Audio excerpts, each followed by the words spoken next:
Welcome to the Parts and Labor Podcast, the podcast that explores strategies, systems, and stories that drive salon success. I'm Alicia, founder and CEO of Salon Scale. And I'm Whitney, head of sales here at Salon Scale. Welcome to the Parts and Labor Podcast. Oh my God, why are you so freaking funny? I can't help it, because I grew up ugly, that's why. Welcome back to the Parts plus Labor Podcast. I'm your host, Whitney. And I'm Alicia. And today we are talking about a subject that is a little taboo in the salon industry, and it's product deductions. So those little things you kind of take off the top as a salon owner to help cover this rising cost of product. Yep, and I mean, it wouldn't be an average day on Facebook or any feed that says, what do you do if I take this product costs and I charge that, and then it's illegal? You get all these comments that are going back and forth in there that are fighting against the use of deducting product altogether. And so this is a great topic today because I think it's important to talk about why the product charges were created, like why they were created in the first place, and where we pivoted to, and then why maybe a simple solution could make that conversation never happen again. Oh, wouldn't that be weird if we just had a solution so in our back pocket? Yeah, just throw that out there. Yeah, well, it's like you said, it's very tense subject online in groups. You'll see owners fighting like, well, this is the only way we can pay. It's like, well, stylists hate it, and like you said, some places it's even considered illegal. But back in the day, it was common practice. In fact, you had product deductions. I absolutely did, yes. Mm-hmm. Yeah, absolutely. I think, when you look at it, you could call it a pre-deduction, a pre-commission deduction. You can call it a product charge, a service charge. Whatever you're trying to do, essentially, you're just covering that variable cost within a service. But I think what really happened was it was never really communicated very well. So most salon owners, they would add those fees but not communicate that those would happen, and it would create like backroom conversations. And that's where it would kind of question, well, where's all my money going, right? So now not only do you have commission, like the straight commission, sliding scale, whatever you do for commission, that's an argument, but what you also do is that service charge becomes another conversation. Well, I don't actually make 50% commission because my service charges are another 10%, so I'm actually only making 40% here. Mm-hmm. I better go somewhere else, right? So like those are kind of the things that happen when you don't clearly communicate the reason why you have those charges or you have those ways of deducting to cover those costs. And was that a conversation that you had to have with every stylist? Like when you hired them, when you were talking about the commission rate, did you tell them about that product deduction kind of right off the bat? Honestly, no. I honestly didn't. I think this is the one thing I probably should have done better. But a lot of the times I wasn't very clear on it because I wasn't sure if we were covering a lot of our products anyway. So they would go up and down. It was just another conversation. So I was very clear on their commission and their sliding scale. But as far as the service charges, I think it was like when they were initially hired, it was like, here's how we do the payout. And after that, never discussed it again, until we'd have those, frantic meetings with the team to say, we need to do something about this. The product charges are now going up to 10%. It's like, what? What was I being charged before, Yeah. Okay, so yeah, when you were kind of feeling like the squeeze of like the rising product costs, you would raise that product deduction. Yeah, I had the two columns. I either could charge more for their services or I could rise that service percentage, right? Mm-hmm. And so I usually would do a little bit of both just to make sure that, not only would I increase the revenue for them, but there'd be a commission on that I'd increase the service charge just a little bit too, so that it was going straight towards the product. Mm-hmm. And obviously at some point you switched to a parts plus labor model. How excited were your stylists for that to go away? Oh, I think that it completely changed the gap of us versus them. Like it kind of created a real transparent movement. So it was no longer what other deductions are coming or what's being hidden or what's coming. It was a very easy, was charged to the customer, and the only thing we're talking about is really your percentage of your labor. Mm-hmm. Yeah, and so just to go back, so you said, you were kind of, for God's sakes, not being super forthcoming about that product deduction initially. Did they then notice, were they asking questions like, why was my paycheck, if I brought in this much, Why am I only getting paid this much if my commission rate is 50%? Did they ever kind of notice on what they were being paid? Yeah, I mean, yes. I think that the big thing is the pulling of the numbers, right? So like if they had access to the computer or worked with like a front desk manager and they would say, "Can you pull what my service sales were for the last 30 days?" Well, a lot of times they were pulling it from like day 1 to day 31. Well, payroll runs day 1 to day 28 is cut off. So like so like a lot of times the numbers always were something to have to communicate is like you're pulling extra days into your numbers, and then there's this deduction and this and this and this. It always just created like a lot of like frustration to kind of have that communication. But a lot of the times, if you think about it as a stylist, if every day behind your chair you added your top line charge, like I charged out $800 today, the next day I charged $600. If you added it up in a week and then you just straight up said I get 50% of that, and then you get your check and it's like only 30, it's like 70% less than you think it is. It's because there's all these other things like taxes and and then of course there's probably some sort of deduction if the salon is doing that type of deduction. So it's probably easy to kind of like hide in there, as an owner. But I do think like, there's again this really misunderstanding, I guess, of the reason owners are actually have them in there versus, the reason stylists probably think that they're in there. I'm guessing stylists probably think this is like owner's greed. And like, what do you mean I have to help pay for product as a stylist? Like that's your job as an owner to provide for it. Meanwhile, you have a product deduction in there that's probably not even covering the cost of product. You probably hate that feeling of having to do that to your stylist. But there's this, and there's no like number that you can show them. You can't, before salons fell, you didn't see that, like what each client was actually costing you in real time. So you can be like, well, I take 10% off the top. And be like, but what did it probably cost less than that, right? The stylist is thinking. Whereas in reality, it probably costs more. And so there's this big disconnect there. Well, I think also too, like if you're a seasoned salon owner, I was a seasoned salon owner, the biggest fear ever is losing your staff. Like the biggest fear is having your senior staff leave. Like that's your top revenue. So in the event that you're charging a service charge, like I had a 10% service charge. Think about that senior stylist that is charging $200 for that service versus the junior that's charging $100 for that service. So you're taking $10 to go towards product for the junior, but you're taking $20 to go towards the product for that senior. But yet, what if they only use $10 for the product? So you're covered on your junior, but now you're taking more from your senior. So the byproduct of averaging and doing percentage based off your revenue, it doesn't work, especially when the more seasoned stylist it is. Like if you have someone that just charges more, then why should they have higher amounts of product charges?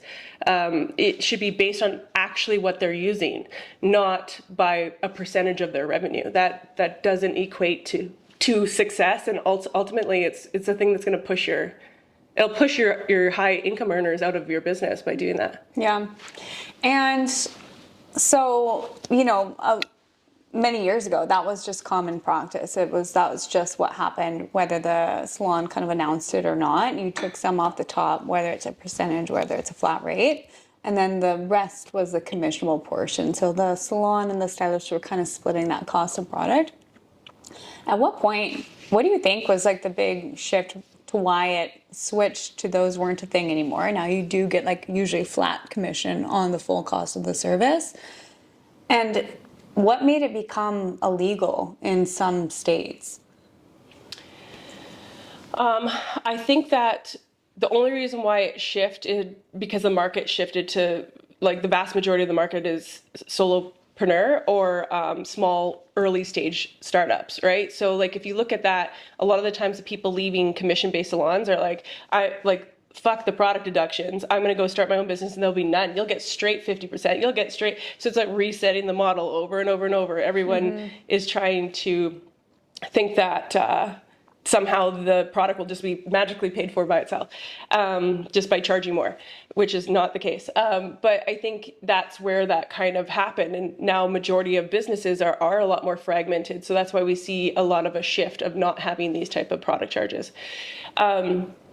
And then on the other side, when we look at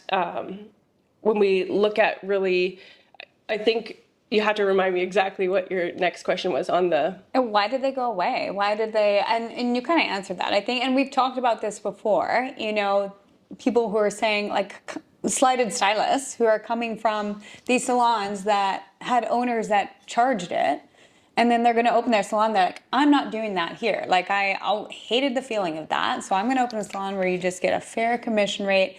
But then a few years in, and the first year, you know, you kind of expect to like break even or take a loss. But then a few years in, you're like, okay, where's all this money going? Like where, like, or, and then couple that with a product cost that's rising exponentially since 2020 in particular. And so when you couple those two things together and a thin profit margin, it's like, oh my God, we need product deductions. But I've already, you know, you've already kind of set the tone that we don't do that here.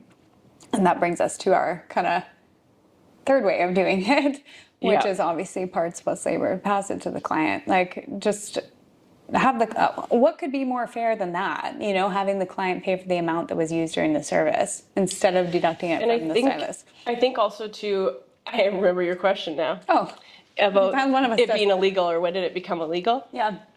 So in some states, the law states that you cannot take a deduction off like commissionable earnings. So like they're contract workers. So if the job contract value was $1,000, like that's the agreed upon contract value. You can't take deductions off a contract value to then pay commissions. So that's where some people get fancy and say it's a pre-contract fee versus the actual contract. So you have to be careful in how you articulate it. And then in states like, it's a straight percentage of earnings. You can't take any other deductions from it. So this isn't something that was just created. It's just become louder. And I think as we're trying to narrow in on this problem, there's more people talking about how it is illegal or how these things happen. But I do think that like in a lot of the states, they've always had those, especially like high service states, like anyone that has like lots of restaurants and tipping and all those kinds of things that have these types of things that could happen. But you know what? I think if we come back to it, is like, this is a very sensitive conversation, but I think if you're a salon owner and you're not having some sort of strategy to cover your costs and you're just doing commission, you're going to be like the rest of the entire industry that you have no choice. Like you cannot just give straight up commission. You can't just walk around and then you can't get frustrated when you're like, why, like I'm giving all these things and my team doesn't respect me, or I'm not making any money, or my business is like running me and I can't do that. Well, you know what, this is the reality check, is that you can't just give your bar away for free.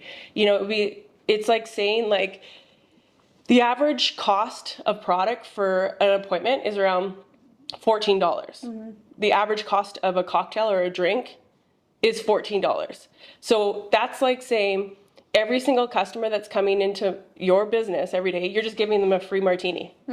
Just, here you go, on the house. Not even worried about the cost. Like you're totally okay with that. And if you think about that, like you would never, if you were a bar, you would never give drinks out for free. So it's the same thing here, is it's not something that's adding value. It's something that's needed to perform the service, right? So it's not like you're actually serving them a cocktail. It's like an added value, and that kind of goes towards that. No, it's an actual cost to do the business. So like you absolutely need to have these things covered. And now really we've pivoted to how do we communicate this to the teams and our customers so it's the fairest, most transparent way. So that's really the conversation. So what we did in the past was we had these product charges, whether they were fixed, or percentage, so that whether like 10, 12% or whatever the charge was, to some people would go by menu. Like if it was a balayage, they'd take $25. If it was a root touch-up, they'd take $10. Like whatever you were trying to systemize before, that's baked inside the price. So everything, I want everyone to visualize it as hidden. Anything that is hidden is hard to communicate. Anything that is hidden will make you feel hard to explain why it's hidden. It's hard to explain it to a customer. It's hard to explain it to your staff. Like that is extremely hard when you hide it inside your pricing. But when you flip the model and you expose it and you think, okay, if I just charge the customer for the parts and then the labor is straight commission, now I have no more hidden expenses and I have nothing hidden, that the cost was the cost was the cost. So it becomes transparent. And what Like, what better way to communicate that to your customers, to your teams, to everybody else? It's the clearest way, the most transparent way, and you never have to worry about it again. You never have to have uncomfortable conversations.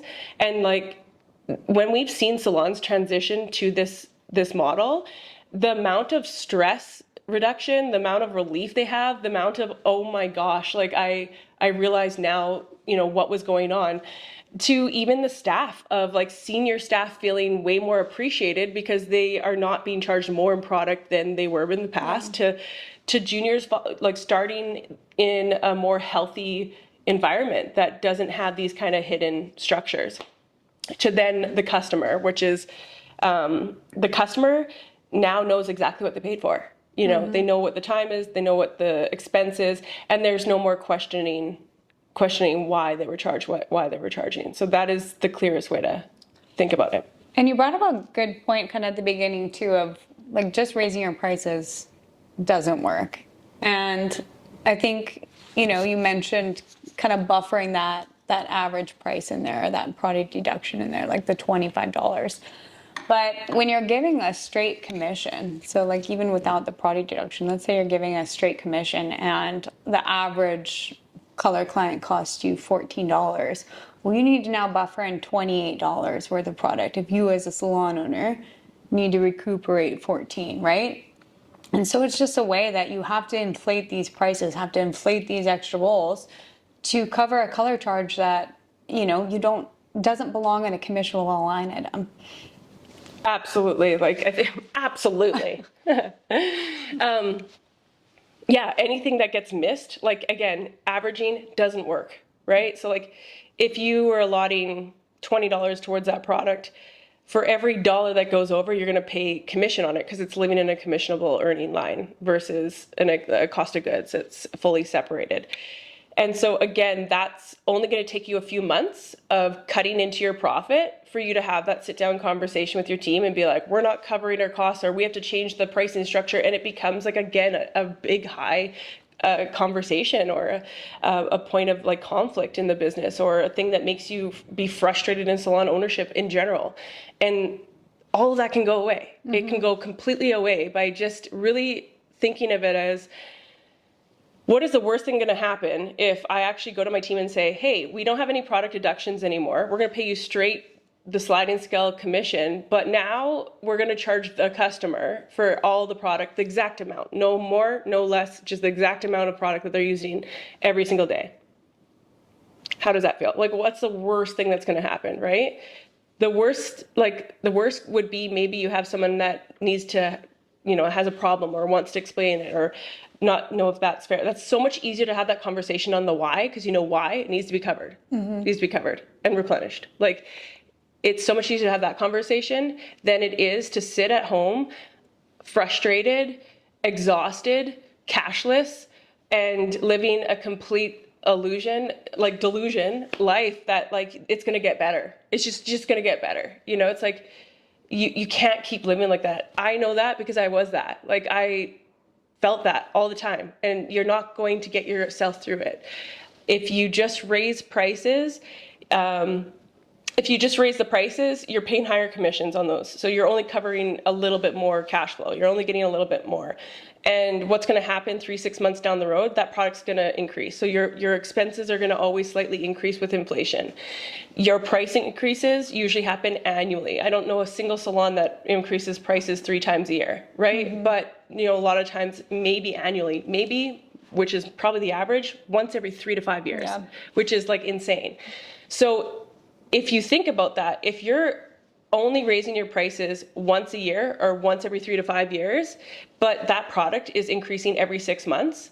So look at how long you're backtracking of all the things that were a loss, right? So for every day you don't do this, for every day you don't separate and charge for exactly what the product is, that's another month that's going to add up that you had to pay back, that you have to replenish, that you have to do that you have to have the hard conversation, versus just switching to having a conversation with yourself and saying, if I just pass this on to my customer, I never have to worry that I'm ever going to go in the red again, that my cash flow is going to be positive, and I'll never have to worry about having hard conversations to cover the cost to operate my business ever again. We could probably wrap up. No, I'm just kidding. And we're done. Mic drop. Yeah. I just kind of want to end on, so everything you said is spot on. There might be a lot of salon owners listening right now that are really resonating with this, that want to get rid of their product deductions. How did you actually make this shift in your business? So part of the way that I shifted and then worked with a lot of salons over the last 8 years, we really came with this proven method and this proven way of doing it. And I think the first week, what you want to do is you want to use it. Your first week is getting everybody on board to just use it and get the numbers, get the data for yourself. Why? Because you're probably moving into your next third, fifth, 10th problem that you're trying to solve. How do I talk to my customers? How do I talk to my staff? What do I do for my pricing? Like, you're going so far ahead. So stop that, move into your first week is all just getting everyone excited about using. What did we learn? What did we explore? Did we like that feature? How did that work? What are the things you love? What are the things you don't like?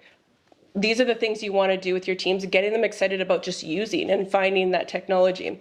The goal would be, hey guys, this week, if we mix 100% of our sessions, we're going to know exactly what that product cost is at the end, what the bar costs at the end of the week. And together with that number, we're now going to make sure all of us earn more by understanding this information. So get the buy-in. Week 2, you now have a week of data. So you now know what the salon's costs are, and you know what on average a session is, and you know these kinds of information. So now you can use the data to inform your direction. So data to inform your direction means, okay, we were charging a 10% or a fixed or all that stuff. Now, if I look back at what we did in a week, you can now see how far off or on target you were from what your current pricing is. And you can start to see exactly, if I would have just passed on this to the customer, we would have made another $580 this week. You know, it's like you can instantly see what you would have been able to do.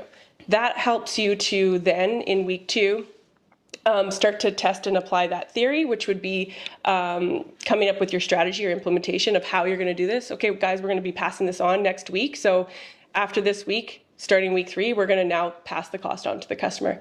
Week 3, you're now fully, you've got a launch date. We're going live. We're starting everyone this week. We want to now start charging every one of our customers for the product. And then after that week 4 is pure profit and celebration. Week 4 is looking at, hey, the last week, now instead of we could have done this is how much we generated. And because of that, and because of you guys and the team and the hard work and us doing that, we now are on track to making another $45,000 this year. And because of that, now I can give you more education. Now I can give you more, I can invest more into the growth of this business. And so that's why we'll continue to do this. So if you follow those steps and you bring that to it, it breaks down those hard conversations.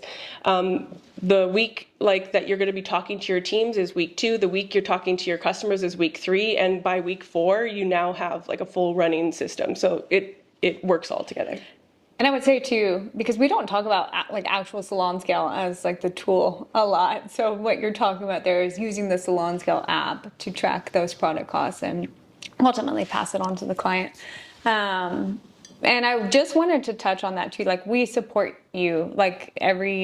Every person that comes through Salon Scale, we support you throughout this entire journey. You're not kind of left to figure it out on your own. We have these resources. We've helped thousands of salons do it. And we will show you kind of this playbook. So that's a good kind of general outline, but we work with your timeline too, very specifically and kind of one-on-one too. Yeah, and I think the change starts with you, right? And it's it's a big...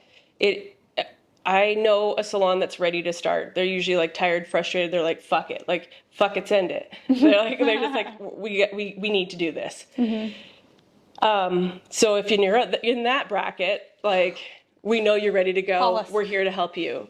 But if you're still oh, I don't know, and you're still this, the big thing is you have to have a hard conversation with yourself, and you need to feel exactly what that problem is and sit with it.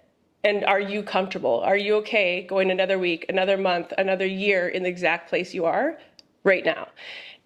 if you can get yourself in the mindset and you can get yourself into the reason why you have to do it, you're going to have a lot more momentum. You're going to have a lot more of, I know I need to do this and here's the reasons why. And therefore you'll be able to create a lot more action. If you go into it just being like, oh, well, we'll see, and leave it to the teams to figure out or someone else to figure out, or hopefully it'll just, if you go into it with that kind of mindset, it'll fail you because you're failing the way it goes in. So it's all about what you put in, right? It matches your energy. If you're excited, your team will be excited. If you're frustrated, your team will be frustrated. If you're unknown, the team will be unknown, right? So it matches it mirrors your energy. So when you think about it, you deserve this. You started a business, you worked your ass off, you built a brand, you built a reputation. You're now getting into a season of trying to find sustainability and long-time success in your salon. At this point, like, you've worked so hard, you need to have a hard conversation of how the business is going to start supporting you. It needs to pivot. And so this could quite frankly be the thing that was going to help you be able to have that. And so get yourself the why, really get your mindset dialed into what's going on. And when you say yes and you're ready to commit, everything else, like Whitney said, we are here to help you. We're here to help you get to, the right strategy with you and your teams, how to structure it with what you're currently doing, and then moving forward on that. I think I have nothing to add. Absolutely nothing. I think that might be a good place to kind of wrap this up. Absolutely. Absolutely. Do you like how I've been saying absolutely all day? If you hear absolutely, take a shot. If you're, And this episode, The buzzword's absolutely. Don't drive after. Right. Okay, you wrap it up. I will. All right. Okay. So I just want to say that, the product usage, product charges was our theme of the day. Big hot topic. We see it all the time. Nothing makes me more excited to know that we have a solution for you. So if you're ready and you're ready to take action and you are going to go and cover those product costs, or you want more information, head to salonscale.com. Go ahead and get started today. We have anyone there available to book a call, book a demo, and or start a free 14-day trial on us, and can't wait to help you cover those costs.